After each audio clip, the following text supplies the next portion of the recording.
오늘 저희가 함께 살펴볼 말씀은 히브리서 2장 5절부터 10절 그리고 14절에서 15절 말씀입니다. 함께 교독해서 읽도록 하겠습니다. 제가 먼저 읽을게요. 하나님이 우리가 말하는 바 장차 올 세상을 천사들에게 복종하게 하심이 아니니라. 누구인가가 어디에서 증언하여 이르되 사람이 무엇이기에 주께서 그를 생각하시며 인자가 무엇이기에 주께서 그를 돌보시나이까. 그를 잠시 동안 천사보다 못하게 하시며 영광과 존귀로 관을 씌우시며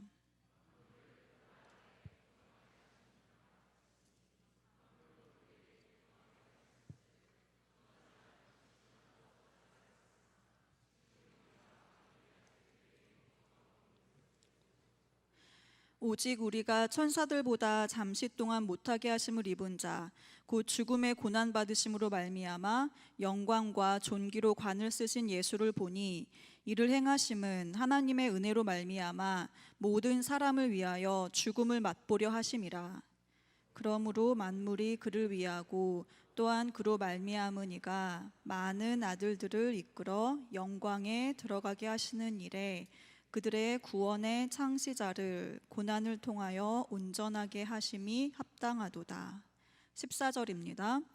자녀들은 혈과 육에 속하였음에 그도 또한 같은 모양으로 혈과 육을 함께 지니심은 죽음을 통하여 죽음의 세력을 잡은 자 곧 마귀를 멸하시며 또 죽기를 무서워함으로 한평생 매어 종노릇하는 모든 자들을 놓아주려 하심이니. 아멘. 네, 여러분 너무나 잘 오셨습니다.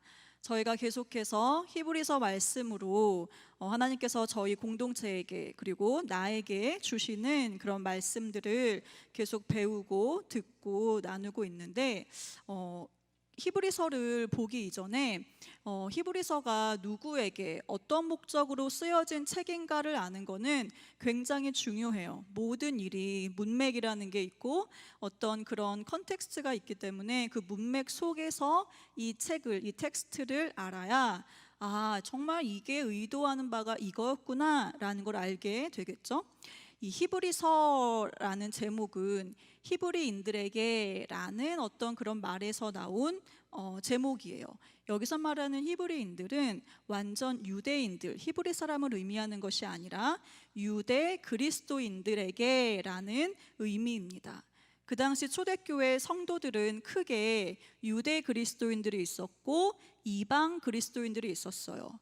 유대 그리스도인들이 누구냐면 이스라엘 사람으로 태어나서 구약을 통해서 하나님을 알고 믿고 그리고 구약에서 말하는 메시아를 기다리고 있다가 그 메시아가 바로 예수님이구나를 알게 돼서 그리스도인이 된 사람들, 그 사람들을 유대 그리스도인이라고 말을 합니다.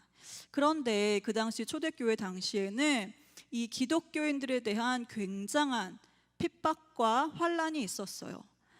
로마 제국 치하에 있었던 그 사람들은 실제로 실은 로마 제국이 다른 여러 종교들에 대해서는 굉장히 관대한 종교 정책을 펴고 있었기 때문에 유대교인들, 즉 구약만 믿고 있었던 유대교인들은 그들이 신앙생활을 하는데 큰 어려움이 없이 일상생활을 살 수 있었습니다. 하지만 기독교인들은 너무나 큰 박해를 받았어요. 왜 그런 차별을 겪었을까요? 왜냐하면 기독교인들에게 이 종교는 단지 그들의 어떤 구원만을 위한 종교가 아닌 이 세상의 주인이, 마찬가지로 이 로마 제국의 주인이 하나님이시다라는 것을, 예수님이시다라는 것을 믿고 고백하는 종교였기 때문에 로마 제국의 입장에서는 기독교인들이 종교적 문제가 아닌 정치적 문제로 어떤 그런 반역자들로 보였죠. 그래서 기독교인들에 대한 어떤 핍박들, 어떤 그런 박해들이 너무 심해지니까 유대 그리스도인들이 굉장히 동요하게 된 거예요. 처음에는 너무 감사하다라고 신앙생활을 하다가 점차 현실이 너무 힘들어지니까 문득 그들의 마음 가운데 내가 굳이 이렇게 힘들게 예수님을 믿어야 되나? 어차피 구약도 하나님을 말하고 우리 조상들이 실은 구약을 믿어왔고 나도 실은 구약 성경을 통해서 하나님을 믿어왔는데 그냥 다시 구약으로 돌아가면 안 되나? 라는 이러한 마음들이 점점 생겨나기 시작했던 거예요. 여러분, 그게 무슨 말이죠?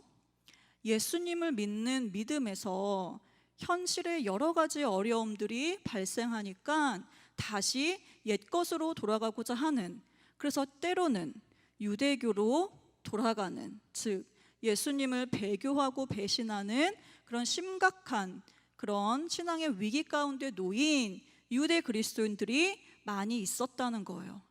그래서 그 유대 그리스도인들에게 이 히브리서 저자는 하나하나 그들이 붙잡고 있었던 그 구약들을 논박해 가면서 너희가 왜 다시 옛것으로 돌아가려고 하느냐라고 말하면서 예수를 붙들어라 라고 하는 책이 바로 히브리서입니다. 그래서 여러분, 히브리서 전체를 보면요, 그 구약의 어떤 중심적인 것들, 구약의 중심 사상 또는 핵심적인 것들을 진짜 하나하나 예수님하고 비교하면서 굉장히 치밀하고 굉장히 그렇게 논리적으로 비교를 하면서 이것보다 예수님이 탁월하다, 이것보다 예수님이 탁월하다라고 쭉 설명을 하고 있어요. 그들이 붙잡았던 그런 구약의 기둥들, 그게 뭐였죠?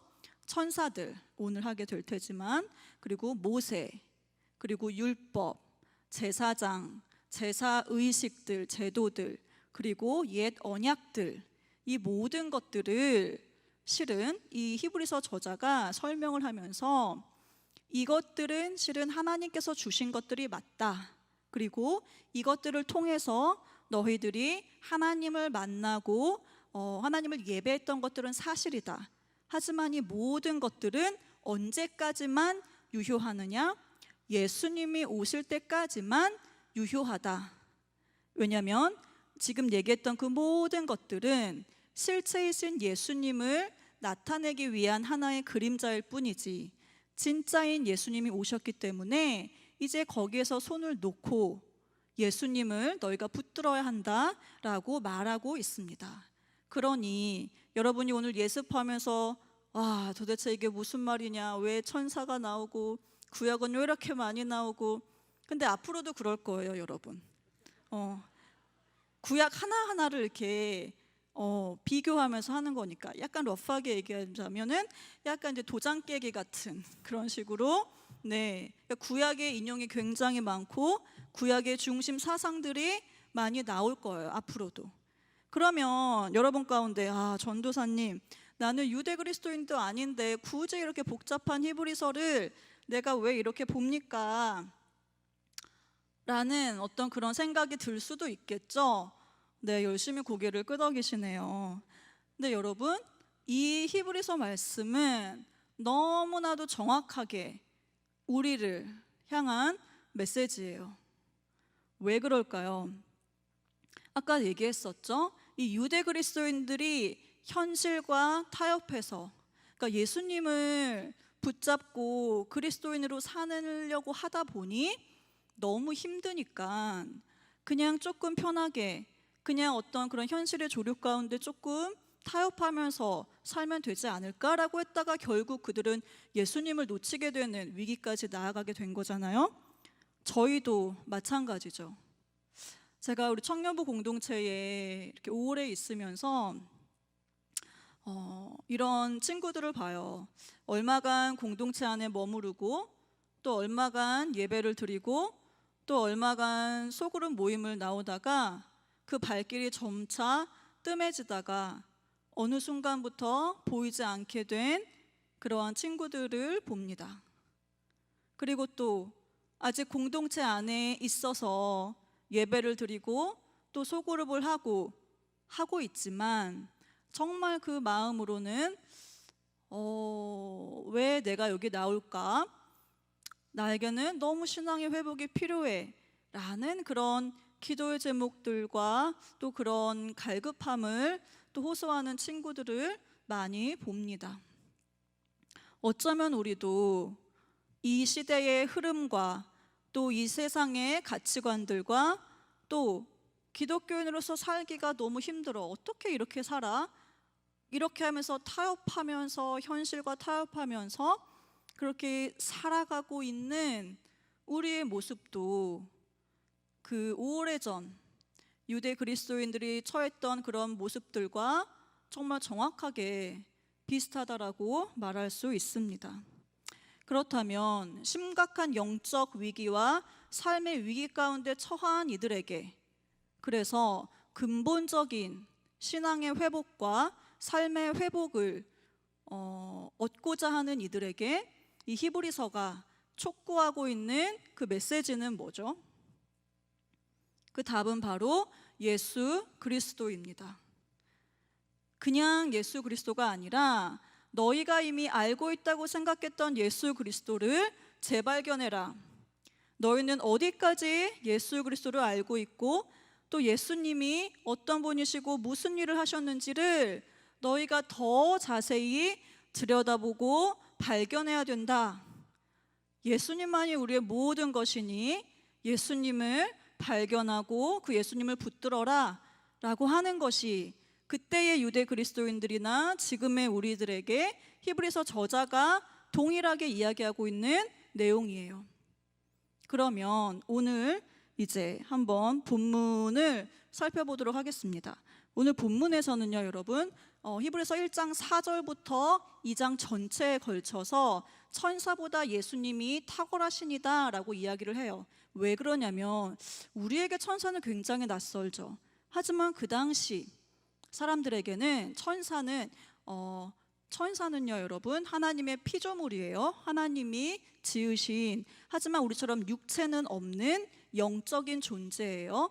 굉장히 탁월한 영적 존재죠. 그래서 구약 성경에 보면 하나님의 명을 전하는 그런 메신저의 역할들을 많이 하고 그랬던 존재였어요. 그래서 그 당시의 사람들은 이런 천사를 되게 비범하게 여기고 좀 두려워하고 의지하고 섬기는 또 그런 마음들이 있었어요. 그래서 전체에 걸쳐서 천사보다 예수님이 탁월하다 이야기를 하고 있는데 오늘 본문은 그 중간 부분이죠. 그런데 실은 천사보다 예수님이 탁월하다라고 얘기를 하고 있지만 자세히 살펴보면 오늘의 본문은 인간과 또 인간 되신 예수님의 탁월하심에 대한 그러한 선언입니다. 네, 여러분 조금 환기를 해볼게요.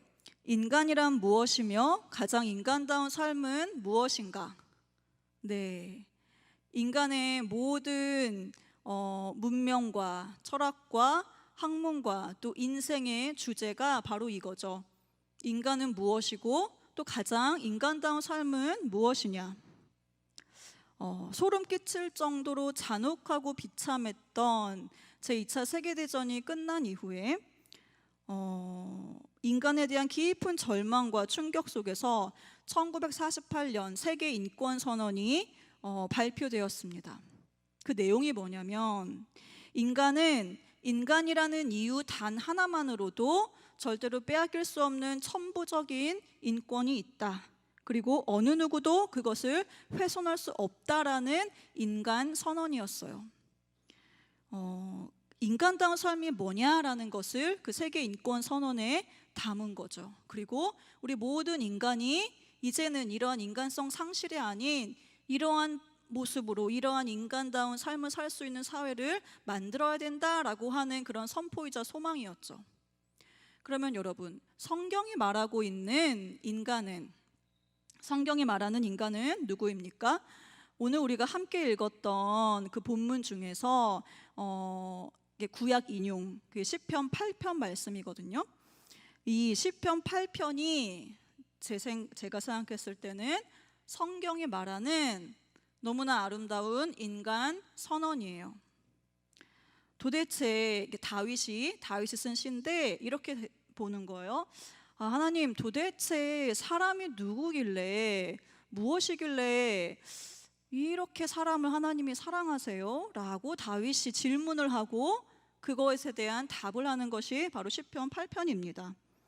사람은 하나님보다 조금 못하게 하셨다라고 다윗이 표현하는데 무슨 의미냐면 사람이 하나님을 닮은 고귀한 존재로 하나님의 형상대로 지음을 받았다라는 것을 의미합니다. 그리고 시편 8편에 만물을 그 발 아래에 복종하게 하셨다라는 건 인간이 하나님이 창조하신 이 세상을 다스리는 그런 고귀한 사명을 부여받은 존재다라는 그런 의미입니다.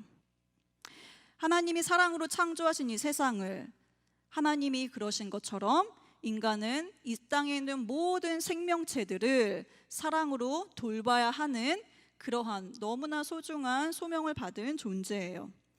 그래서 하늘에는 전 우주의 왕이신 하나님이 계시고 이 땅에는 통치 대리자인 인간이 있다라는 의미죠.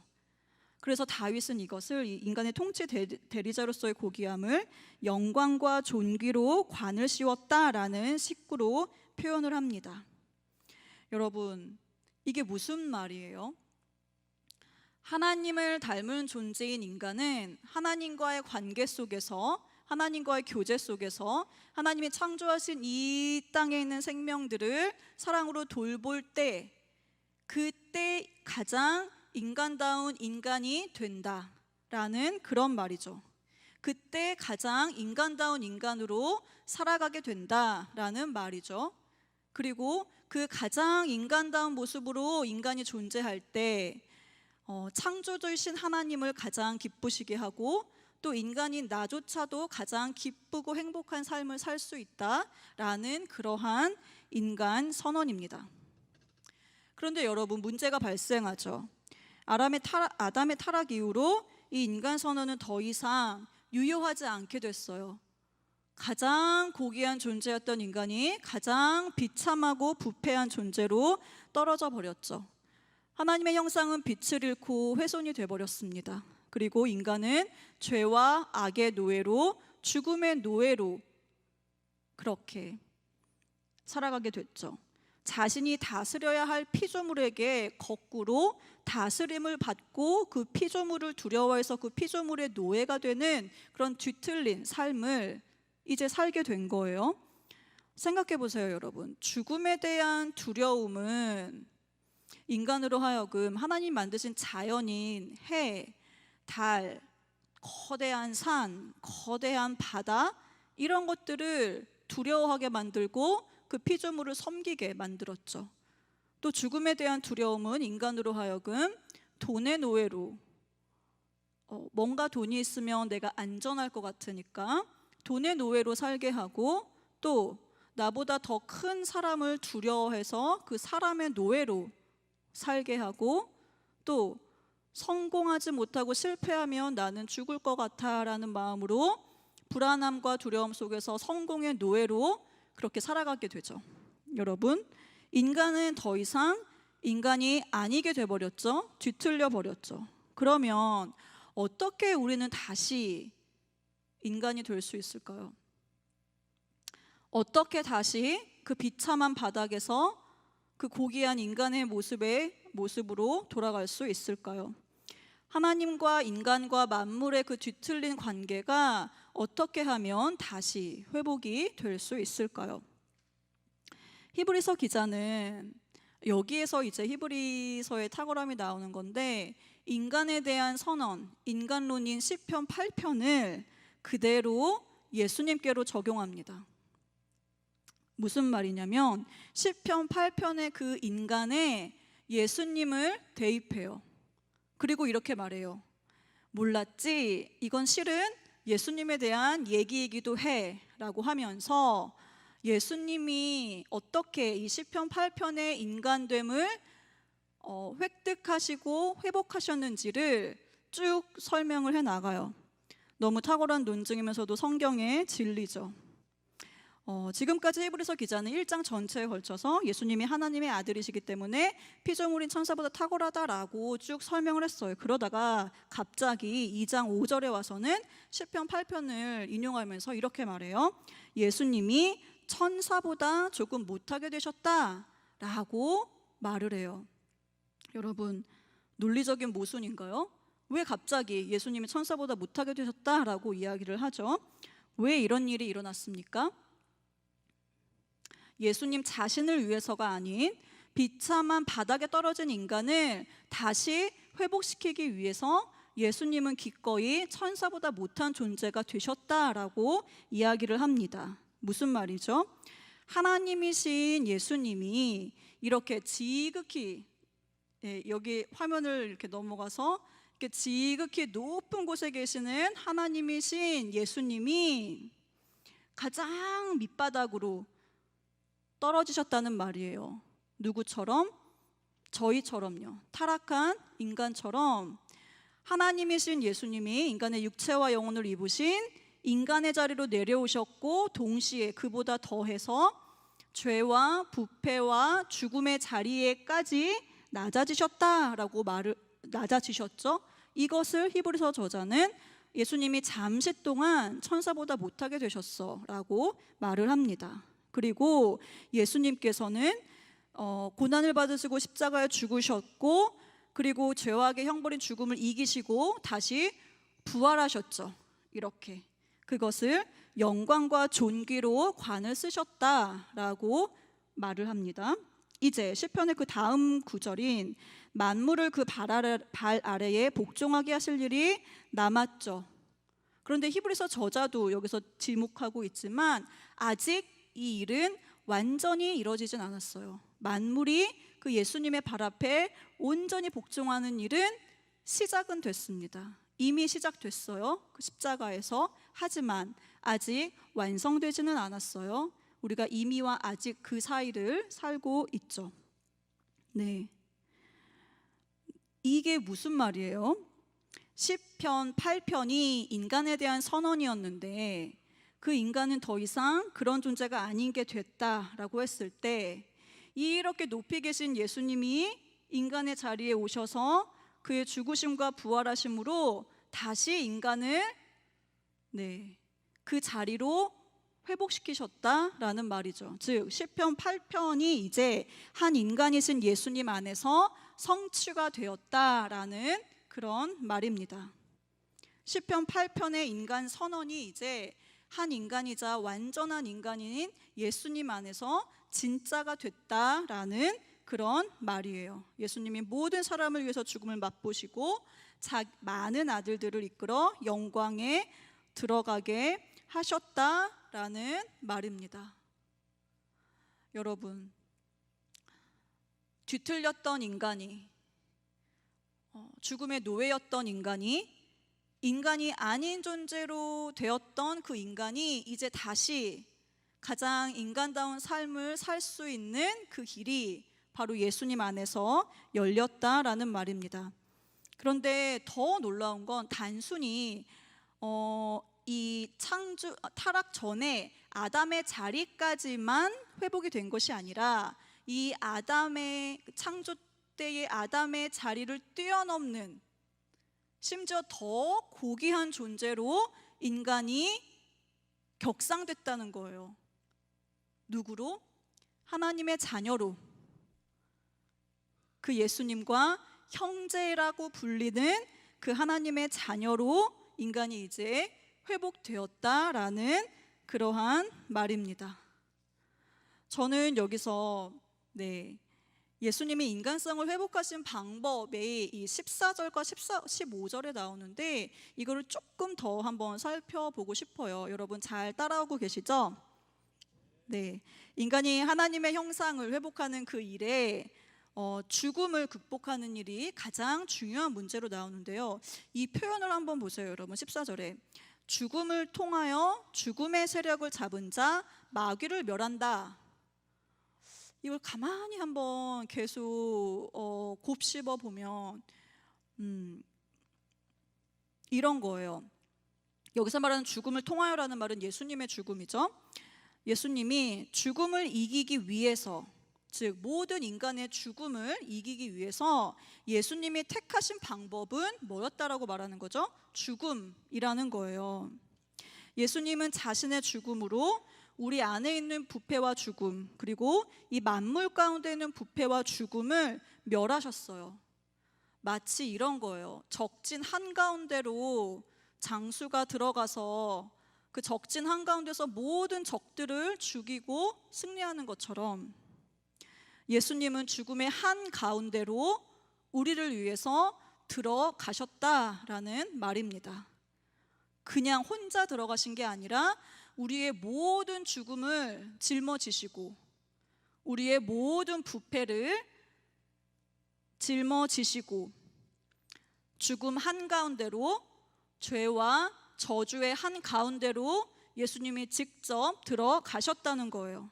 그리고 그 죽음의 한가운데서 자신의 죽음으로 모든 죽음을 죽이셨다라는 말입니다. 모든 죽음의 세력을, 우리의 모든 죽음과 모든 부패를 죽이셨다라는 말이에요.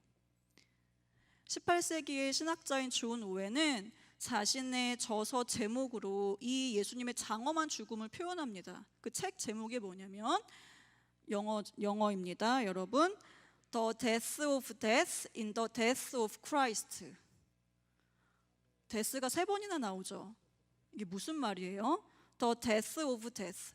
죽음의 죽음, 죽음의 끝, 죽음의 소멸, 죽음의 종식, 죽음이 죽었다라는 말입니다. 죽음으로 표상되는 모든 부패와 악과 폭력과 죄가 더 이상 효력을 발휘하지 못하고 그 힘을 소멸했다라는 말이에요. 어디에서요? In the death of Christ. 그리스도의 죽음 안에서 죽음이 죽었다라는 말이죠. 이 방법밖에 없었어요. 하나님께서 세상을 창조하실 때 말씀으로 아름답게 창조하셨지만 하나님이 다시 이 세상을 죄와 죽음을 모두 걷어내시고 다시 생명으로 재창조하실 때는 예수님의 죽음으로 죽음을 멸하셔서 그렇게 재창조를 하셨습니다. 그러면 여러분, 타락한 천사인 이 마귀가 어떻게 사람들 안에서 자신의 영향력을 펼쳐갈까요? 왜냐하면 15절에 죽음의 세력을 잡은 자 마귀를 멸한다라는 말이 우리에게도 이게 적용이 되는 건데, 생각해 봤습니다. 우리의 마귀가 죽음의 세력을 잡고 있어요. 근데 그 영향력을, 권세라는 말은 영향력을 막 펼친다는 말이에요. 힘이 있다는 거예요. 어떤 힘이죠? 파멸로, 파괴로, 죽음으로 이끌어가는 그 모든 것들이 바로 죽음의 세력을 잡은 마귀가 하는 일이에요. 우리 안에 있는 죄성과 악을 가지고 우리가 나 자신을 그리고 타인을 파멸로, 죽음으로 끌고 가죠. 네, 조금 더 생각을 해보면 여러분, 이 죽음의 방향, 파괴의 힘, 이게 우리 실제 삶에서 어떤 모습으로 드러날까? 네, 죽음을 두려워해요. 그리고 사랑하는 이의 죽음으로 깊은 어둠 가운데서 슬퍼하는 이들이 있습니다. 그리고 나를 넘어뜨리고 파괴하는 마음의 습관과 선택들을 계속해 나가는 거예요. 그리고 생의 의지가 약화되죠. 즉 삶의 의욕이 없어지고 무기력하게 되고 겨우겨우 살아가게 되죠. 때로는 나 자신을 파괴하면서, 때로는 다른 사람들을 파괴하면서 그렇게 살아가게 돼요. 살리는 삶이 아니라 죽이는 삶을 살고 있는 모습이 발견이 됩니다.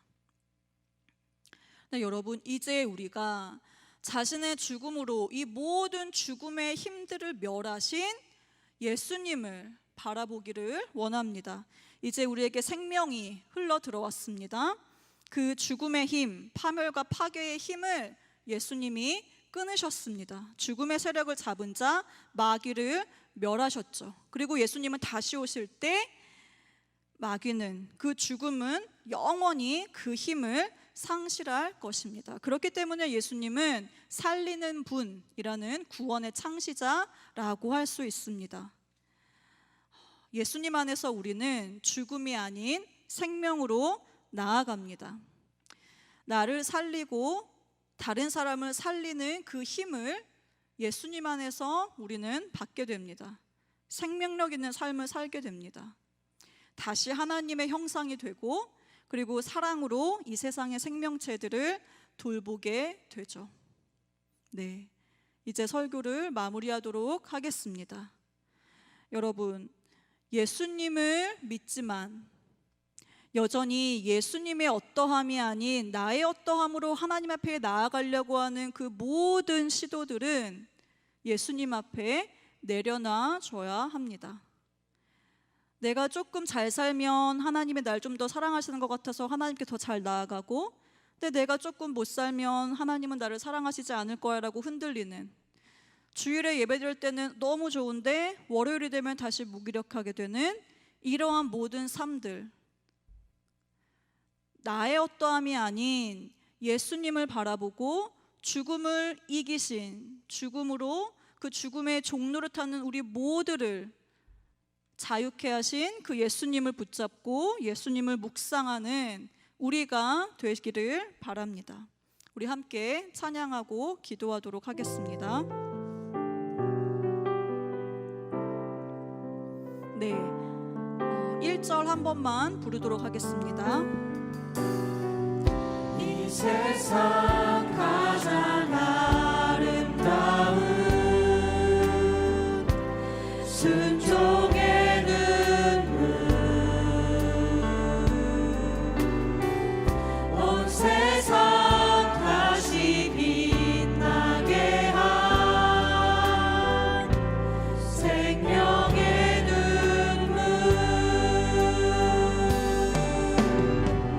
그가 이 땅에 오신 이유 죽어야 살게 되고 져야만 승리하는 놀랍고 영원한 신비, 지으신 그대로 회복시킨 우리의 창조주 그리스도, 십자가의 길로 아버지 뜻 이루셨네. 그가 이 땅에 오신 이유, 이제 우리에게 맡겨진 그 소망, 그 사랑, 그 생명, 아름답고 눈부신 십자가의 길, 우리가 이 땅에 살아간 이유. 함께 기도하겠습니다. 제가 기도하겠습니다. 하나님, 우리를 그럼에도 불구하고 포기하지 않으시고 사랑해 주시고 구원해 주셔서 감사합니다. 예수님, 우리를 위해서 낮고 낮은 인간의 몸으로